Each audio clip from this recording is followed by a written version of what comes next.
When you have two or more substituents, the process of naming molecules becomes a little more complex.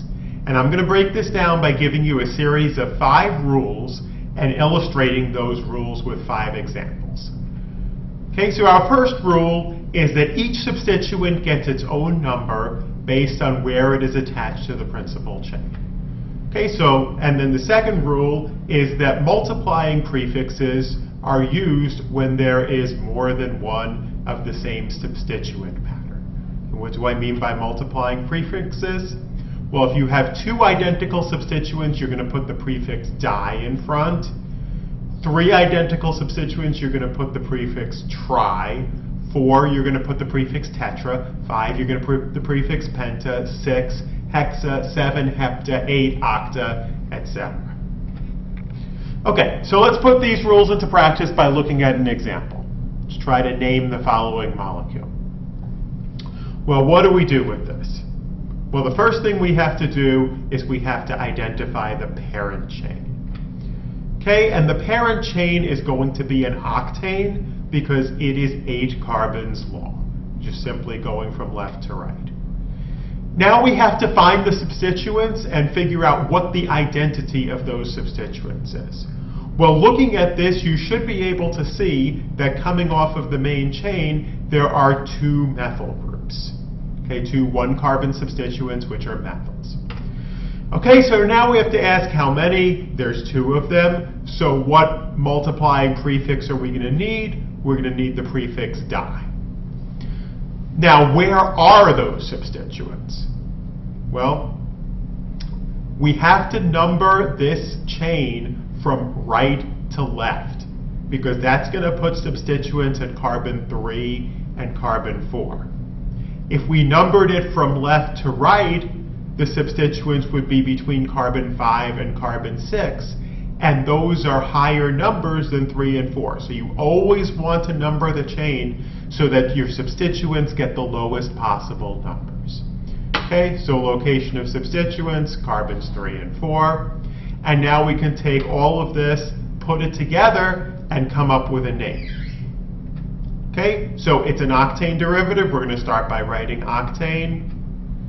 Methyl are the substituents.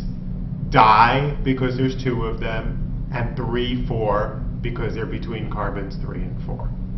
3, 4 dash dimethyl octane. Okay, second example. What about this one? This is a longer chain. It's actually a little longer than what I gave you on the table of stems. This is actually a 14-carbon chain if you count the carbons. So the stem for 14 is tetradecane. Okay, so the parent chain then is tetradecane. And what substituents do we have? Well, once again, our substituents are just 1-carbon substituents, so they're going to be methyls one more time. How many do we have this time? 5 of them. Where are they? They're on carbons 3, 5, 7, 9, and 11. Okay, I didn't number all of the carbons in this example, just the ones where the substituents are located. So because we have 5 of the same substituent, we're going to need the prefix penta in this name. And if we put the entire name together, then it is 3, 5, 7, 9, 11 dash pentamethyl tetradecane. And notice that that is all one word. Okay, third rule. If there are 2 substituents on the same carbon, that number must be listed twice. This is not a particularly complex rule, but let's put it into practice with this example. Okay, I'm not going to go through the last 3 examples in quite as much depth as I did the first ones, but the same principles of how you think about this applies. So in this case, our primary chain is 6 carbons from left to right. And when we think about which way to number it, we have to number this one from left to right so that the substituents go on carbon 3. If we numbered from right to left, the substituents would be on carbon 4. Those substituents are both methyls, So when we come up with a name for this, it has to be 3, 3, list the number twice, dash, di, there's 2 of them, methylhexane. Next rule, if 2 or more different substituents are present, different substituents now, not the same substituents. Up till now, we have only had methyls.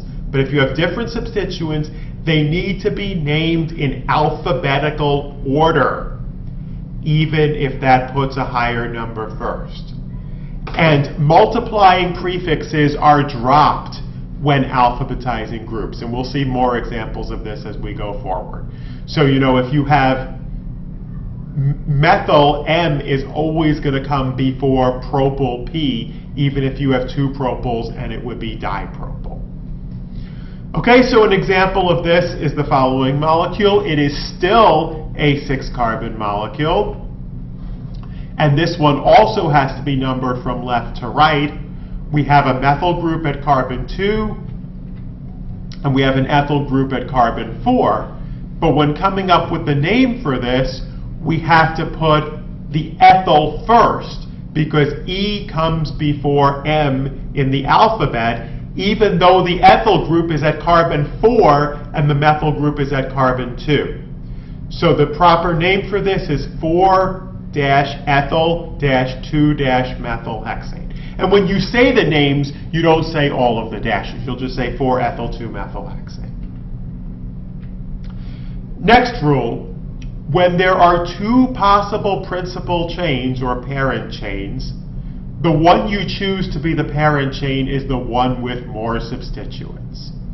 Okay, first of all, this is less a hard and fast rule than something that will just make your life easier. The name is going to come out to be more simple if you have more substituents on your parent chain than if you're trying to name side chains, substituent chains that in and of themselves have substituents on it. That would just get pretty unwieldy very quickly.